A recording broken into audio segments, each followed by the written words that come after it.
morning mga fitness. So today is Sunday. So topic tayo or explain. So nahihiya ka bang magpunta ng gym? So magbibigay ako ng 5 tip para hindi ka mahiya sa pag-gym or workout. So ang topic natin is fitness, health, lifestyle. Yan. So tip number 1 mga ka-fitness is mag-inquire ka sa gym. So pumunta ka sa mga gym. Kung may gym sa inyo na mas malapit or kung saan man, so magpa-member ka. So lakasan mo lang yung loob mo. So para sa akin mga ka-fitness, ganun din ako nung una. Nahihiya ako kasi payat kasi ako noon. So ang goal ko is mag-gain weight or mag-gain muscle. So nilakasan ko yung loob ko para mag-enroll sa gym. So hindi ako nahiya nun. So nilakasan ko na. So tip number 2. So alamin mo yung mga gym equipment, kung ano yung mga ginagawa. Tapos mag-observe ka sa mga nagwo-workout doon sa gym, kung ano yung ginagawa nila. Tapos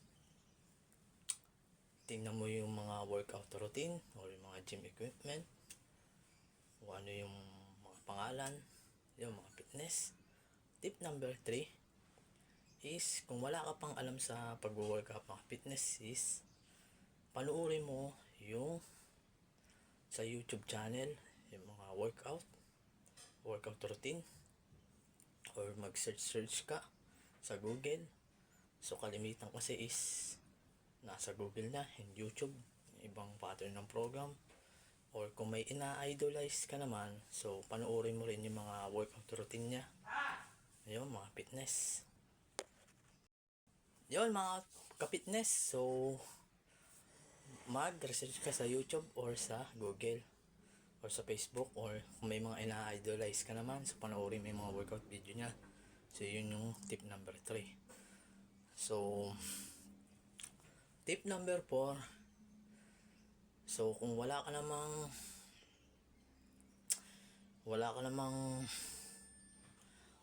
yung proper program na binibigay ng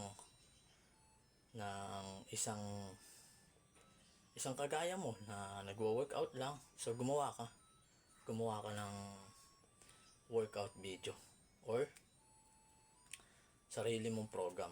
So magsulat ka sa papel. So example, Monday, Tuesday, Wednesday, Thursday, Friday, Saturday, Sunday, rest.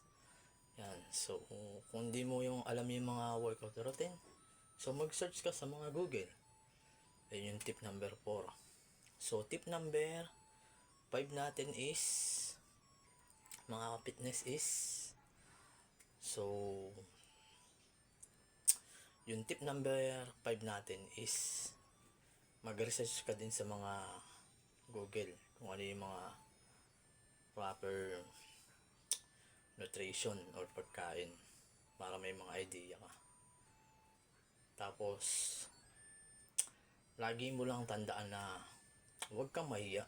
So wala naman tayo mga fitness dumaan sa ganyang bagay. So dating payat ako, dating mataba ako, so binago ko yung lifestyle change ng aking katawan. So lagi mo lang tandaan na pag gusto mo talagang isang bagay, gagawa ka ng paraan. So lagi ka lang magdasal kay God mga fitness. So huwag ka nang mahihiya, basta lakasan mo lang yung loob mo na kung gusto mo talagang maabot yung iyong fitness goal. Yan mga fitness. Tapos magtanong-tanong ka o mag-research ka. Tapos magtanong ka sa mga fitness coaches. Yan. Sa mga coach. Yan, mga fitness. So yun lang yung advice ko ngayon today. So stay fit and healthy lang tayo palagi. And happy 145 subscriber na nga pala tayo ngayon mga fitness. Ayan. Thank you.